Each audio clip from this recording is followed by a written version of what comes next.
Vous en avez marre de stresser pour l'argent à la fin de chaque mois? Vous avez l'impression de travailler dur sans jamais voir le bout du tunnel? Stop. Respirez.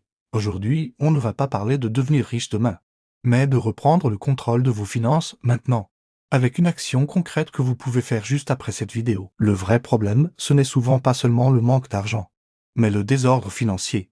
Imaginez que votre buet est un seau. Si ce seau est percé, vous aurez beau verser de plus en plus d'eau dedans, il ne se remplira jamais. Votre salaire rentre, mais il s'écoule par plein de petits trous invisibles. La bonne nouvelle, c'est qu'on peut boucher ces trous un par un. Alors, voilà ce que vous allez faire. Prenez une feuille, un carnet. Ouvrez un fichier sur votre ordinateur. La première étape, c'est de lister absolument tout ce qui rentre et tout ce qui sort. Votre salaire, vos aides, mais aussi votre loyer, vos factures, vos abords, le café du matin, les courses, tout. Soyez honnête avec vous-même, personne ne va vous juger. Une fois que c'est fait, identifiez une seule dépense non essentielle. Une seule. Cet abonnement à une application que vous n'utilisez plus, ce service de streaming que vous regardez rarement, coupez-le. Justin. C'est une petite victoire, mais elle est cruciale pour reprendre le pouvoir. Ensuite, protégez votre base. Votre minimum vital, c'est votre logement, votre nourriture, vos transports pour aller travailler, vos assurances santé. Ces dépenses sont non négociables.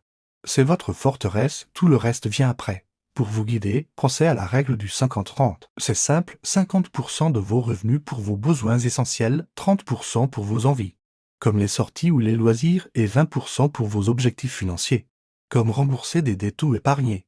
Ce n'est pas une loi stricte, mais un excellent point de départ pour voir où va votre argent. Si vous avez des dettes qui vous angoissent, n'ayez pas peur. Contactez vos créanciers. Expliquez-leur votre situation et demandez un plan de paiement adapté. La plupart du temps, ils préfèrent trouver une solution avec vous plutôt que de ne rien recevoir du tout. Ne restez pas seul face à ça. Voilà.